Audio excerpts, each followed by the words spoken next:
Ngayong tagulan, karaniwan na ang baha, kaya naman uso na naman ang mga sakit sa paa gaya ng alipunga. Ano nga ba ang mga paraan para makaiwas sa ganitong sakit? Alamin sa balitang hatid ni Katrina Son.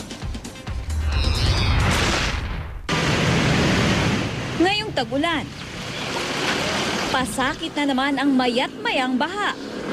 Sa kaunting pagulan lamang na ating nararanasan, agad nang tumataas ang baha sa iba't ibang kalsada sa ating bansa. Kaya naman hindi maiiwasan ng ilan sa ating mga kababayan na lumusong sa baha. Dahil dito, iba't ibang klase ng foot diseases ang nararanasan ng ilan. Si Aling Emily Forbes, matagal na raw na nakatira dito sa Obando. Bahain ang kanilang lugar kaya wala siyang magawa kundi lumusong, lalo na kung may kailangang puntahan. Pagkaraniwan na yung alipunga, tsaka yung leptospirosis. Iniiwasan ko ng lumusong. Pagka halimbawa lumusong ako, naghuhugas agad ng paa, nagsasabon ako ng paa. Ang grupo namang ito ng mga tricycle driver, lagi raw babad ang mga paa sa baha. Kaya naman normal na raw sa kanila ang pagkakaroon ng alipunga. Ano ba yung karaniwang problema niyo pag nabababad yung paa ninyo sa alipunga?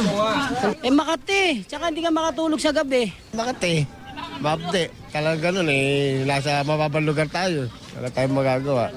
Pati mga estudyanteng pumapasok sa paaralan. Tsinelas ang baon para magamit daw nila sa paglusong sa baha. Kapag lumulusong ako, kumakati yung paa ko minsan. Kapag matutulog ako, napakakati. Ang alipunga, ang mga fungi, mas nag-grow siya sa mga areas na basa, no? Isang paraan ay pag nabababad sa tubig, no, na contaminated. Kailangan din daw agad na gamutin pag nakaramdam ng pangangati sa paa. Yung clinical na lang titingnan mo, nag-wet yung between the toes, pwede rin sa ilalim ng paa, no? Magkakaroon ka ng bootleg na makakati, na usually mga mapuputi, parang kulay balat, no? Later on, pwede siya mag-burst o kaya sa sides ng paa. Para makaiwas dito, kailangang agad hugasan ang paang nababad sa baha. Kailangan din daw itong sabunin ng mabuti at lagyan ng alkohol.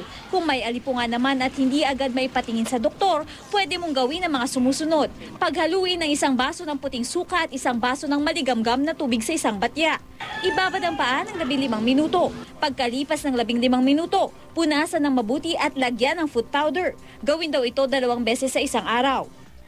Bukod naman sa alipunga, maaari rin daw magkaroon ng eczema, pigsa sa paa at leptospirosis. Kaya naman kailangang agad maghugas ng paa at panatilihin itong tuyo at malinis. Kung hindi naman maiiwasang lumusong sa baha, ugaliin daw na magsuot ng bota. Katrina Son, GMA News.